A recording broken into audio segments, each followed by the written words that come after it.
এমন অনেক মানুষ আছে।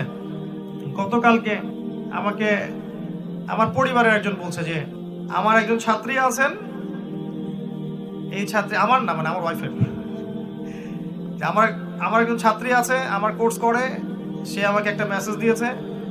কি মেসেজ? যে তার হাজবেন্ড ব্যাংক জব করত এবং সে মাশাআল্লাহ ৮০ থেকে ১ লাখ টাকা বেতন পেত। তো তোমার লেকচার শুনে সে চাকরি ছেড়ে দিয়েছে এবং চাকরি ছেড়ে দিয়ে তারা দুইজন মিলে, স্বামী স্ত্রী মিলে একটা চায়ের স্টল দিয়েছে, টি স্টল, বুঝেন? এবং আমাদের মতো রাস্তাঘাটে টি স্টল না, ভালো মানের টি স্টল, একটা কফি শপ টাইপের টি স্টল দিয়েছে।